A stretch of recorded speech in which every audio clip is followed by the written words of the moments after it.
Hey everyone, welcome to episode 1 of the Power Siphon Miner solo self-found 0 to hero run. This build absolutely slaps, so let's dive right into the progression. In the teaser we were level 68. Let's see where we ended up. Have fun.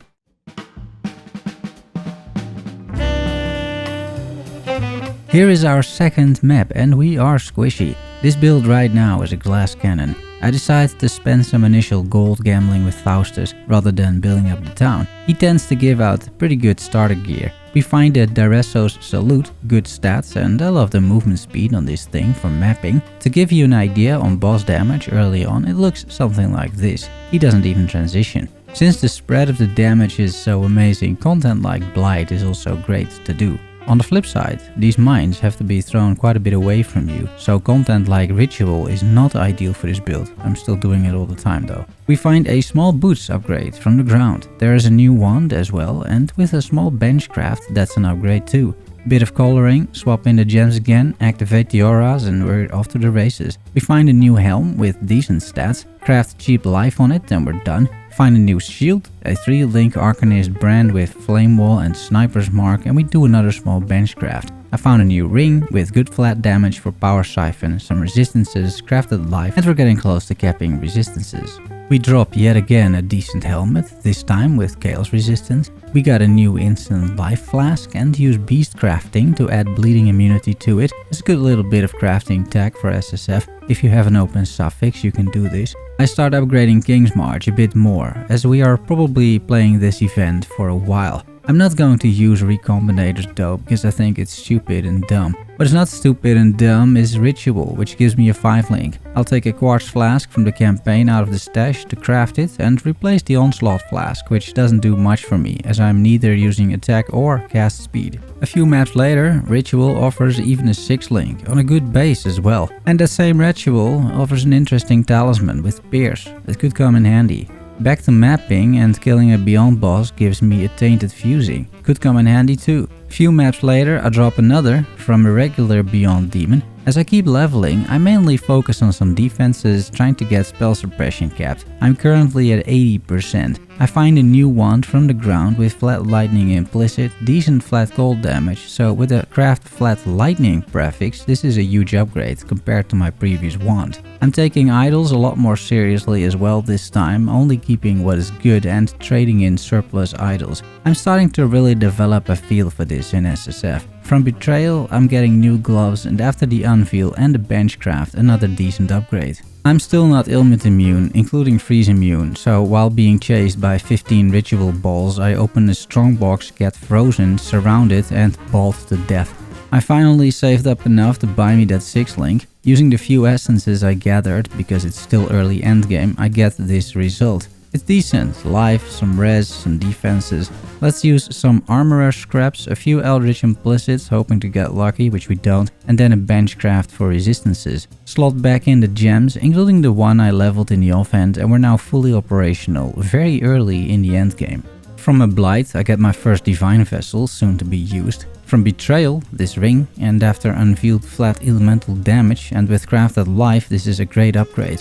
Got my first Divine, which is going to come in handy as well. Another Betrayal ring is another upgrade, and this time because it's of the Chaos res. I finally get an offering of the Goddess, allowing me to do my final ascension. Of course I get it from Ritual. After killing one of my favorite bosses in the whole game due to his voice acting, we ascend one last time and get the Fury Valve based on the Fury Valve amulet. This allows me to clear multiple screens, it's completely broken honestly. I also got some quality crafts from my gems. More ritual goodies, this time an omen of connections from just the trash. Time to anoint my first amulet with some movement speed and spell suppression. This makes me spell suppress capped, which is great and I would say mandatory.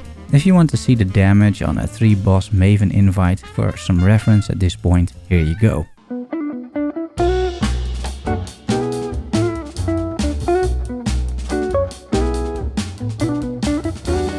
It's pretty broken still, and we're really only getting started.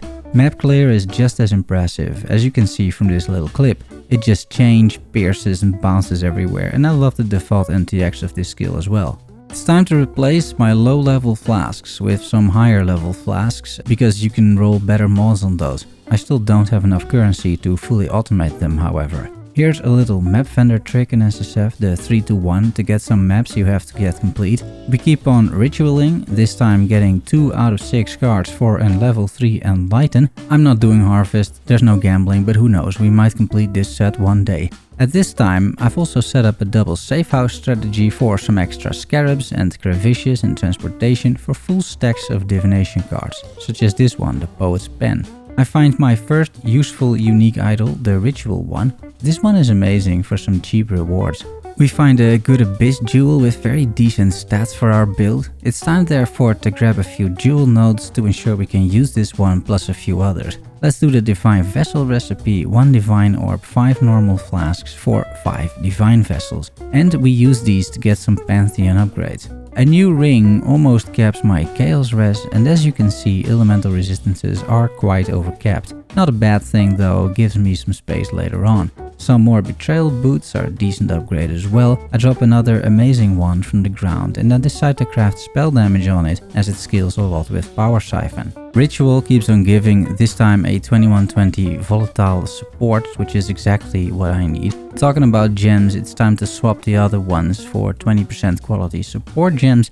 We kill the infinite hunger, we demolish the black star, and we are well on our way to tier 16 maps with no signs of slowing down. We finally get to buy the level 3 Enlightened div card as well, which was crazy expensive, so it took a while, and we find the Veldos puzzle box, our first one. And just for fun, if you want to see a pro gamer play a ritual in tier 16 on this build, look no further. It's pure skill. I didn't already use 3 portals to get here, of course. It does give you a sense of how nutty ritual gets with the idols that increase spawn rates. And while we're at it, the same map, rare and corrupted, here is the boss damage for your reference.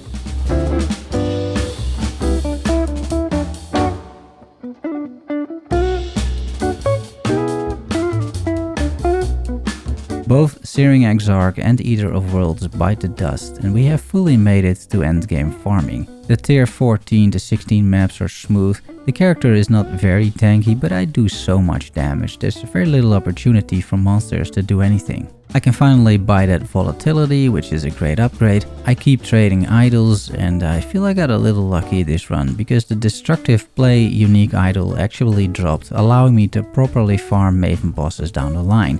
And that's it for the progression. I made it to here thus far. Let's take a look at the character.